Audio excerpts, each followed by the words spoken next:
നമസ്കാരം, news star ന്യൂസിലേക്ക് സ്വാഗതം. ഞാൻ ഫിറോസ്. പ്രധാന വാർത്തകൾ.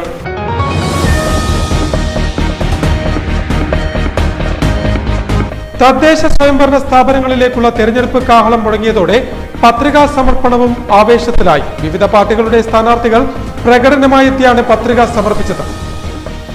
ശബരിമല തീർത്ഥാടകരോടുള്ള സംസ്ഥാന സർക്കാരിന്റെയും ദേവസ്വം ബോർഡിന്റെയും കടുത്ത അവഗണനയ്ക്കെതിരെ പ്രതിഷേധ ധർണ സംഘടിപ്പിച്ചു. ഹിന്ദു ഐക്യവേദി ആലപ്പുഴ ജില്ലാ കമ്മിറ്റിയുടെ നേതൃത്വത്തിൽ ആലപ്പുഴ കളക്ടറേറ്റ് പടിക്കലായിരുന്നു പ്രതിഷേധ ധർണ സംഘടിപ്പിച്ചത്.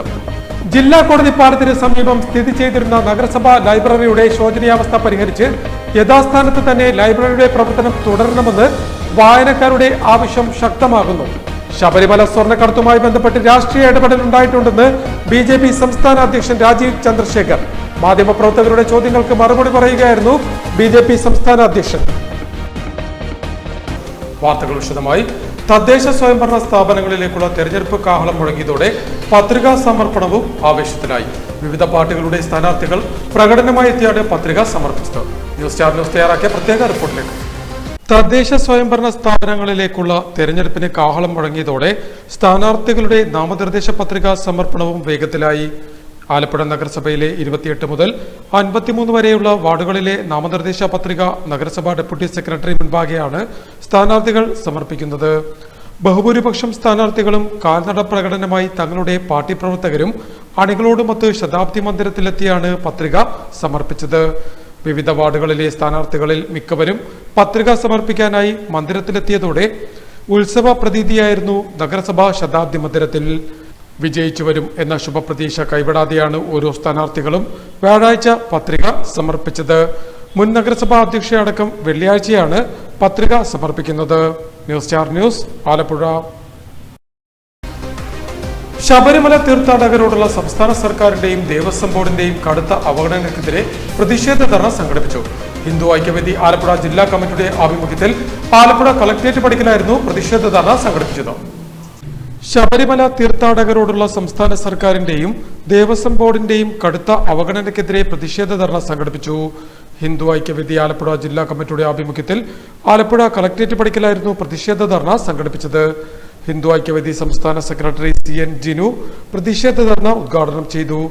ആകെ തങ്ങൾക്ക് എത്ര കിട്ടുമെന്ന ചിന്തയിൽ മാത്രം ജീവിക്കുന്ന ഒരു ഭരണകൂടത്തോട് പറയുമ്പോ നിങ്ങൾക്ക് കിട്ടാവുന്ന കാര്യം മാത്രം പറയണമെന്നുള്ളത് കൊണ്ടാണ് തുടക്കത്തിൽ നിങ്ങൾക്ക് ഇത്രയും കാര്യങ്ങൾ കിട്ടുന്നുണ്ടെന്ന മാന്യതയെങ്കിലും ഈ ഭക്തന്മാരോട് കാണിക്കാൻ സർക്കാർ തയ്യാറാവണം.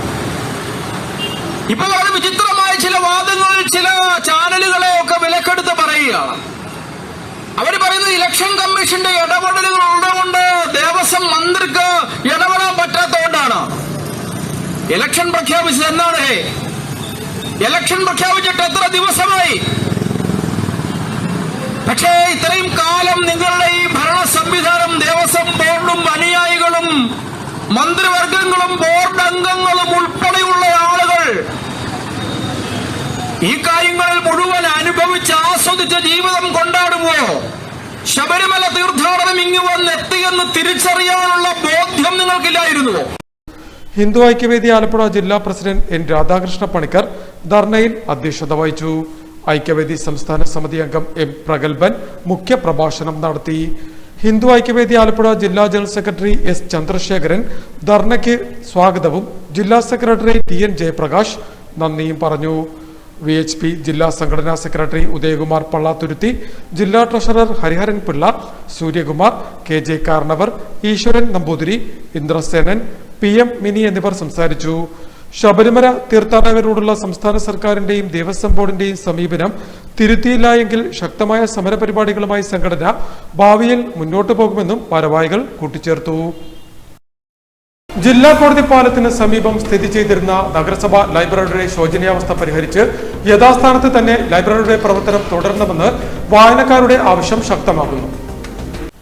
ആലപ്പുഴ ജില്ലാ കോടതി പാലത്തിന് സമീപം സ്ഥിതി ചെയ്തിരുന്ന നഗരസഭാ ലൈബ്രറിയുടെ ശോചനീയാവസ്ഥയ്ക്ക് അടിയന്തര പരിഹാരം കാണണമെന്ന ആവശ്യം ശക്തമാകുന്നു. ശോചനീയാവസ്ഥയെ തുടർന്ന് പൂട്ടിയ ഗ്രന്ഥശാലയിൽ 1.5 ലക്ഷത്തിലധികം രൂപ വില വരുന്ന പുസ്തകങ്ങൾ നശിച്ചുകൊണ്ടിരിക്കുകയാണെന്ന് ഇവിടുത്തെ സ്ഥിരം സന്ദർശകർ പറയുന്നു. ഏതാനും ദിവസങ്ങൾക്ക് മുൻപ് ലൈബ്രറിയുടെ ശോചനീയാവസ്ഥ പരിഹരിച്ച് യഥാസ്ഥാനത്ത് തന്നെ മുനിസിപ്പൽ ലൈബ്രറിയുടെ പ്രവർത്തനം തുടരണമെന്നാവശ്യപ്പെട്ട് റീഡേഴ്സ് ഫോറത്തിന്റെ നേതൃത്വത്തിൽ പ്രതിഷേധ സമരമടക്കം നടത്തിയിരുന്നു. എന്നാൽ നാഴികയ്ക്ക് 40 വട്ടം വായനയെക്കുറിച്ച് വാചാലമാകുന്ന അധികൃതർ തന്നെ ഇന്ന് നഗരത്തിലെ ഏറ്റവും പഴക്കം ചെന്നതും നഗരസഭയുടെ കീഴിലുള്ളതുമായ ലൈബ്രറി താഴിട്ട് പൂട്ടിയത് വായനയോടും വായനക്കാരോടുമുള്ള വെല്ലുവിളിയാണെന്ന് ഗാന്ധിയൻ ദർശനവേദി സംസ്ഥാന chairman Baby Parakkadan News Star ന്യൂസിനോട് പറഞ്ഞു. കേരളത്തിലെ പ്രസിദ്ധമായ ലൈബ്രറികളിൽ ഒന്നാണ് നമ്മുടെ ആലപ്പുഴ മുനിസിപ്പൽ ലൈബ്രറി. ഏതാനും മാസമായി ആ ലൈബ്രറി പൂട്ടപ്പെട്ടിരിക്കുകയാണ്. അവിടെ പ്രവർത്തനം നടക്കുന്നില്ല. വായനയെ പ്രോത്സാഹിപ്പിക്കണം, വായനയെ പരിപോഷിപ്പിക്കണം എന്ന് എല്ലാം പറയുന്ന ചിന്താഗതിക്കാര് അധിവസിക്കുന്ന ഒരു പ്രത്യേക പ്രദേശമാണ് ആലപ്പുഴ. ആലപ്പുഴയിലെ ഓരോ വായനശാലകൾ പൂട്ടപ്പെട്ടുകൊണ്ടിരിക്കുന്നു. ആനന്ദപ്രദായിനി ആലപ്പുഴയിലെ പഴയ ഒരു ഗ്രന്ഥശാലയാണ്, പഴയ ഒരു വായനശാലയാണ്. അതിൻ്റെ അവസ്ഥ തുലോം ശോചനീയമാണ്. ആ കെട്ടിടം പൊളിഞ്ഞ് നശിച്ചുകൊണ്ടിരിക്കുന്നു. പുസ്തകങ്ങൾ എവിടെയാണെന്ന് ആർക്കും അറിയില്ല. എല്ലാം ചെതലടിച്ച് പോയിക്കൊണ്ടിരിക്കുന്നു. ഗ്രന്ഥശാലകളും വായനശാലകളും അടച്ചുപൂട്ടുന്നത് തീർത്തും സാംസ്കാരിക ശൂന്യമായ പ്രവർത്തനമാണെന്നും ബേബി പാറക്കാടൻ കൂട്ടിച്ചേർത്തു. അതേസമയം 2023 ഡിസംബറിൽ മുനിസിപ്പൽ ലൈബ്രറിയുടെ മേൽക്കൂര തകർന്നു വീണത് മുതൽ കെട്ടിടം നവീകരിക്കണമെന്ന ആവശ്യം ഉയർന്നിരുന്നു. അന്നത്തെ നഗരസഭാ അധ്യക്ഷ കെട്ടിട നവീകരണത്തിനായുള്ള കാര്യങ്ങൾ നീക്കിയെങ്കിലും തുടർ നടപടി ഉണ്ടായില്ല. വിദ്യാർത്ഥികളും മുതിർന്നവരുമടക്കം നൂറുകണക്കിന് പേർ നിത്യവും ആശ്രയിച്ചിരുന്ന ലൈബ്രറിയാണിപ്പോൾ കാഴ്ച വസ്തുവായി അടഞ്ഞുകിടക്കുന്നത്. അതേസമയം ലൈബ്രറി താൽക്കാലികമായി പഴയ നഗരസഭാ ഓഫീസിലേക്ക് മാറ്റിയതായുള്ള സ്റ്റിക്കറും അടച്ചിട്ടിരിക്കുന്ന മുനിസിപ്പൽ ലൈബ്രറിയുടെ ഗ്രില്ലിൽ ഒട്ടിച്ചിട്ടുണ്ട്. ശ്രീനാരായണ സാംസ്കാരിക സമിതിയുടെ കായംകുളം യൂണിറ്റ് വാർഷിക സമ്മേളനം ഈ മാസം 30-ന് നടക്കുമെന്ന് ഭാരവാഹികൾ അറിയിച്ചു. ആലപ്പുഴയിൽ നടത്തിയ വാർത്താ സമ്മേളനത്തിലാണ് അവർ ഇക്കാര്യം അറിയിച്ചത്.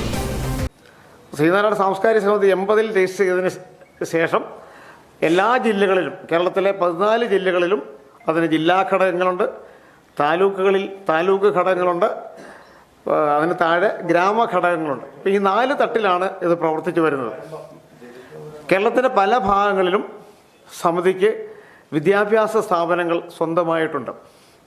അതിൽ ഞങ്ങൾ കായംകുളത്തുള്ള ശ്രീനാരായണ സാംസ്കാരിക സമിതിയുടെ വിദ്യാഭ്യാസ മേഖലയിൽ വളരെ ഉന്നതമായ പ്രവർത്തിച്ചുകൊണ്ടിരിക്കുന്ന 3 സ്കൂളുകളുണ്ട് കായംകുളത്ത്.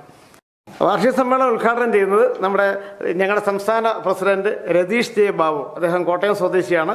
അദ്ദേഹമാണ് ഈ സമ്മേളനം ഉദ്ഘാടനം ചെയ്യുന്നത്. അതിനകത്ത് അധ്യക്ഷത വഹിക്കുന്നത് സംസ്ഥാന ജനറൽ സെക്രട്ടറി ശ്രീ കെ കൃഷ്ണകുമാറാണ്. അതിനകത്ത് പല സെഷൻസ് ഉണ്ടാവും, പല ചർച്ചകളും, പല വിഷയങ്ങളെക്കുറിച്ചുള്ള ചർച്ചകളുണ്ടാവും. അത് വ്യത്യസ്തങ്ങളായ ശ്രീനാരായണ സാംസ്കാരിക സമിതി കായംകുളം യൂണിറ്റിന്റെ 44ാമത് വാർഷിക സമ്മേളനവും 2025-27 വർഷത്തിലേക്കുള്ള ഭാരവാഹികളുടെ തെരഞ്ഞെടുപ്പും ഈ മാസം 30-ന് നടക്കുമെന്ന് ഭാരവാഹികൾ ആലപ്പുഴയിൽ നടത്തിയ വാർത്താ സമ്മേളനത്തിൽ അറിയിച്ചു. ശ്രീനാരായണ സാംസ്കാരിക സമിതി കായംകുളം യൂണിറ്റ് ഓഫീസിലാണ് വാർഷികാഘോഷ പരിപാടികളും തുടർന്ന് തെരഞ്ഞെടുപ്പും നടക്കുന്നത്. വാർഷിക സമ്മേളനം ശ്രീനാരായണ സാംസ്കാരിക സമിതി സംസ്ഥാന പ്രസിഡന്റ് രതീഷ് ജെ ബാബു ഉദ്ഘാടനം ചെയ്യും. ജനറൽ സെക്രട്ടറി കെ കൃഷ്ണകുമാർ സമ്മേളനത്തിൽ അധ്യക്ഷത വഹിക്കും. സമിതി Kayamkulam unit administrative committee chairman doctor P Padmakumar സ്വാഗതം പറയും. 2025-27 കാലഘട്ടത്തിലേക്കുള്ള ഭാരവാഹികളുടെ തെരഞ്ഞെടുപ്പ് രാവിലെ 8 മണി മുതൽ ഉച്ചയ്ക്ക് ശേഷം 2 മണി വരെ നടക്കും. വോട്ടെണ്ണലിന് ശേഷം ഫലപ്രഖ്യാപനവും അന്ന് തന്നെ നടക്കുമെന്നും ഭാരവാഹികൾ പറഞ്ഞു. സമിതി സംസ്ഥാന president Ratheesh J Babu, general secretary K Krishnakumar, professor Padmakumar, EP Satheesan, V Sajeev, PG Rajendra Babu എന്നിവർ വാർത്താസമ്മേളനത്തിൽ സംബന്ധിച്ചു. തദ്ദേശ സ്ഥാപന തെരഞ്ഞെടുപ്പിൽ നഗരസഭയിലേക്ക് മത്സരിക്കുന്ന സ്ഥാനാർത്ഥിക്ക് പരമാവധി ചെലവഴിക്കാവുന്ന തുക 75,000 മാത്രമാണെന്ന് ജില്ലാ കളക്ടർ അലക്സ് വർഗീസ് അറിയിച്ചു. തദ്ദേശ സ്വയംഭരണ സ്ഥാപനങ്ങളിലേക്കുള്ള തെരഞ്ഞെടുപ്പുമായി ബന്ധപ്പെട്ട് നഗരസഭയിലേക്കും ബ്ലോക്ക് പഞ്ചായത്തിലേക്കും മത്സരിക്കുന്ന ഒരു സ്ഥാനാർത്ഥിക്ക് പരമാവധി ചെലവഴിക്കാവുന്ന തുക 75,000 രൂപയും ജില്ലാ പഞ്ചായത്തിലേക്ക് മത്സരിക്കുന്നവർക്ക് 1,50,000 രൂപയും ഗ്രാമപഞ്ചായത്തിൽ 25,000 രൂപയുമാണ് പരമാവധി ചെലവഴിക്കേണ്ട അനുവദനീയ തുകയെന്ന് ജില്ലാ തെരഞ്ഞെടുപ്പ് ഓഫീസർ കൂടിയായ ജില്ലാ കളക്ടർ അലക്സ് വർഗീസ് അറിയിച്ചു. സ്ഥാനാർത്ഥികൾ നാമനിർദ്ദേശം ചെയ്യപ്പെട്ട തീയതിക്കും തെരഞ്ഞെടുപ്പ് ഫലം പ്രഖ്യാപിക്കപ്പെടുന്ന തീയതിക്കും ഇടയിൽ തെരഞ്ഞെടുപ്പ് സംബന്ധമായ സ്ഥാനാർത്ഥിയോ തെരഞ്ഞെടുപ്പ് ഏജന്റോ വഹിച്ചതോ അധികാരപ്പെടുത്തിയതോ ആയ എല്ലാ ചെലവുകളുടെയും പ്രത്യേകം കണക്ക് സൂക്ഷിക്കേണ്ടതാണ്. ചെലവ് കണക്കിൽ ചെലവ് നടന്ന തീയതി, ചെലവിന്റെ സ്വഭാവം, നൽകിയതോ നൽകേണ്ടതോ ആയ തുക നൽകിയ തീയതി, കൈപ്പറ്റിയ ആളിന്റെ പേര്, മേൽവിലാസം, വൗച്ചറിന്റെ സീരിയൽ നമ്പർ എന്നിവ അടങ്ങിയിരിക്കണം. ഫലപ്രഖ്യാപന തീയതി മുതൽ 30 ദിവസത്തിനകം തെരഞ്ഞെടുപ്പ് ചെലവുകളുടെ കണക്ക് ബന്ധപ്പെട്ട രേഖകൾ സഹിതം ബന്ധപ്പെട്ട തദ്ദേശ സ്വയംഭരണ സ്ഥാപന സെക്രട്ടറിക്ക് സമർപ്പിക്കേണ്ടതാണെന്നും ജില്ലാ കളക്ടർ അറിയിച്ചു. ഗ്രാമപഞ്ചായത്തിൽ പഞ്ചായത്ത് സെക്രട്ടറിക്കും ബ്ലോക്ക് പഞ്ചായത്ത് സെക്രട്ടറിക്കും ജില്ലാ പഞ്ചായത്ത് സെക്രട്ടറിക്കും മുനിസിപ്പാലിറ്റി സെക്രട്ടറിക്കുമാണ് തെരഞ്ഞെടുപ്പ് ചെലവ് കണക്ക് സമർപ്പിക്കേണ്ടത്. തെരഞ്ഞെടുപ്പ് ചെലവുകൾ ഓൺലൈനായി സമർപ്പിക്കാൻ ഇലക്ഷൻ എക്സ്പെൻഡിച്ചർ മൊഡ്യൂൾ എന്ന സോഫ്റ്റ്വെയർ സംസ്ഥാന തെരഞ്ഞെടുപ്പ് കമ്മീഷൻ തയ്യാറാക്കിയിട്ടുണ്ട്. ഈ സോഫ്റ്റ്വെയറിലൂടെ സ്ഥാനാർത്ഥികൾക്ക് സ്വയം ലോഗിൻ ക്രിയേറ്റ് ചെയ്ത് ചെലവ് കണക്കുകൾ അധികാരപ്പെടുത്തിയ ഉദ്യോഗസ്ഥന് സമർപ്പിക്കാവുന്നതാണെന്നും കളക്ടർ അറിയിച്ചു. ശബരിമല സ്വർണ്ണക്കടത്തുമായി ബന്ധപ്പെട്ട് രാഷ്ട്രീയ ഇടപെടൽ ഉണ്ടായിട്ടുണ്ടെന്ന് BJP സംസ്ഥാന അധ്യക്ഷൻ രാജീവ് ചന്ദ്രശേഖരൻ പറഞ്ഞു. മാധ്യമപ്രവർത്തകരുടെ ചോദ്യങ്ങൾക്ക് മറുപടി പറയുകയായിരുന്നു അദ്ദേഹം. ഇന്നും പറയുന്നു, ഇതിന്റെ പിന്നിൽ ദേവസ്വം മന്ത്രിന്റെ റോൾ എന്താണ്? ദേവസ്വം മന്ത്രിയല്ലേ ഇതിന്റെ ഉത്തരവാദിത്വം എടുക്കേണ്ടത്? എന്തുകൊണ്ട് ഇന്നും അയാൾ രാജിവെക്കുന്നില്ല? അപ്പോൾ ഞങ്ങളുടെ പ്രഷറും മാധ്യമ സുഹൃത്തുക്കളുടെ പ്രഷറിന് കാരണമാണ് ഇന്ന് ഈ സ്ഥിതി വരെ SIT പോകുന്നത്. ഇത് ഇവിടെ നിൽക്കാൻ പാടില്ല. ഇത് കൃത്യമായി പൊളിറ്റിക്കൽ ലീഡർഷിപ്പ് ഇതിന്റെ പിന്നിൽ ആരാണെന്ന് അത് കൃത്യമായി നമ്മൾ ജനങ്ങൾ ആവശ്യമാണത്. ഇത് ആരാണ് ഇതിന്റെ പിന്നിൽ, ആരാണ് ഇതിനെ സഹായിച്ചത്, ഇതെല്ലാം കണ്ടുപിടിക്കാൻ SIT ചെയ്യാൻ പറ്റില്ലെങ്കിൽ ഒരു സെൻട്രൽ ഇൻവെസ്റ്റിഗേറ്റീവ് ഏജൻസിന്റെ അന്വേഷണം നടത്തണമെന്ന് ഞങ്ങൾ ആദ്യം പറഞ്ഞതാണ്. ശബരിമല സ്വർണ്ണക്കടത്തുമായി ബന്ധപ്പെട്ട് രാഷ്ട്രീയ ഇടപെടൽ ഉണ്ടായിട്ടുണ്ടെന്ന് BJP സംസ്ഥാന അധ്യക്ഷൻ രാജീവ് ചന്ദ്രശേഖർ പറഞ്ഞു. മാധ്യമപ്രവർത്തകരുടെ ചോദ്യങ്ങൾക്ക് മറുപടി പറയുകയായിരുന്നു അദ്ദേഹം. ശബരിമലയിൽ സർക്കാർ അറിയാതെ ഒന്നും ചെയ്യാനാകില്ല. അതുകൊണ്ട് തന്നെ BJP ആദ്യം മുതൽ ദേവസ്വം മന്ത്രി രാജിവെക്കണമെന്ന് ആവശ്യപ്പെട്ടു. സ്വർണ്ണക്കടത്തിന് പിന്നിൽ ആരാണെന്നും അതിന് സഹായിച്ചതാരാണെന്നും അറിയേണ്ടത് ജനങ്ങളുടെ ആവശ്യമാണ്. അതുകൊണ്ട് തന്നെ ശബരിമല സ്വർണ്ണക്കള്ള സംബന്ധിച്ച് കേന്ദ്ര അന്വേഷണ ഏജൻസികളെ കൊണ്ട് അന്വേഷിപ്പിക്കണമെന്നും തങ്ങൾ ആദ്യം മുതൽക്കേ പറഞ്ഞതാണെന്നും രാജീവ് ചന്ദ്രശേഖരൻ പറഞ്ഞു.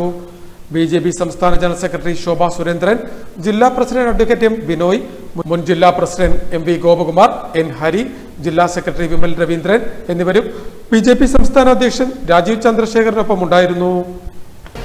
പ്രധാന വാർത്തകൾ ഒരിക്കൽ കൂടി.